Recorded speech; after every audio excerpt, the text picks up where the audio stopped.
Ici, dans Actes des Apôtres,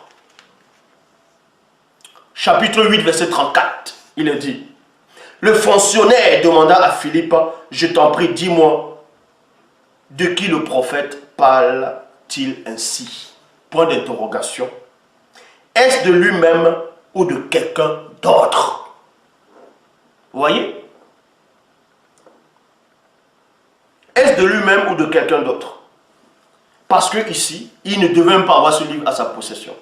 De même qu'à temps normal, les gens actuellement ne devaient même pas avoir les Bibles à leur possession, les livres soi-disant religieux à leur possession.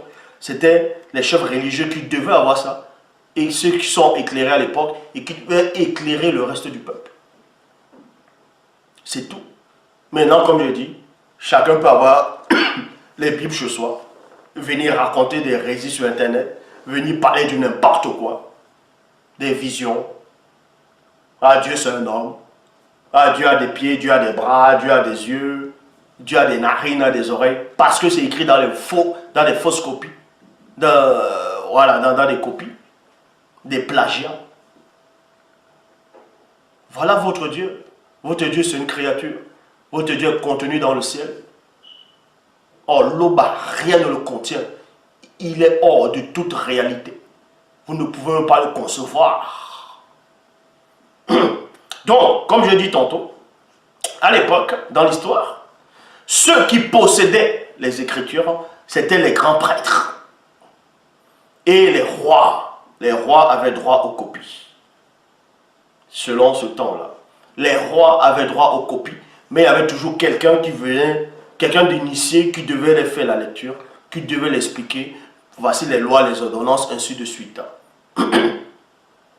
De même que quand vous lisez dans Deutéronome, chapitre 17, au verset 18, Bible en français courant, il est dit, quand le roi aura pris,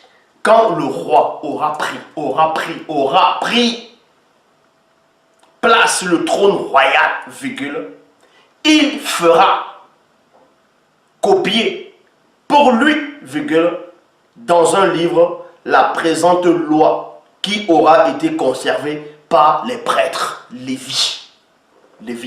Vous voyez? Loi.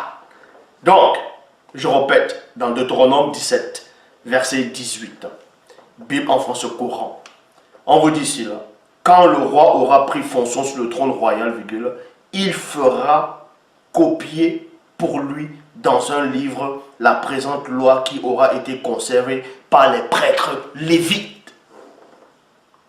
Donc c'est les prêtres qui conservaient la loi. C'est les prêtres lévites qui avaient le droit au livre saint. C'est eux qui gardaient cela. Est-ce que vous comprenez? C'est la raison pour laquelle dans les Bibles actuelles classiques, on a fabriqué l'arche de l'alliance.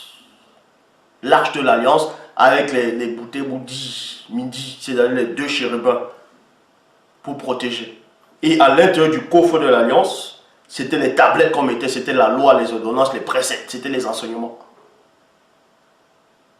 C'est ça qu'on mettait dedans. Et qui c'est qui avait la charge de porter le temps, de porter l'arche de l'alliance? C'était pas les prêtres de Lévi, c'était pas les Lévis.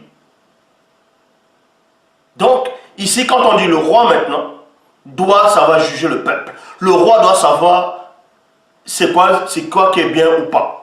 Donc pour cela, le roi ne va pas se permettre de s'élever tous les jours, d'aller peut-être loin dans le temple ou bien voir les Lévis là-bas, pour être enseigné à chaque fois et revenir encore faire un long voyage. C'est pour ça qu'on, néanmoins à cette époque, on autorisait que le roi, dès qu'il a pris fonction, dès qu'il a pris place dans le trône royal, il peut faire une copie. Pour lui, on a précisé pour lui et non pour le peuple. Mais pour lui,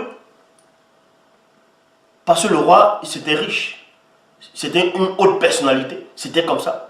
C'est la raison pour laquelle l'unique Éthiopien aussi avait une copie du livre d'Ésaïe. Parce que c'était un haut fonctionnaire.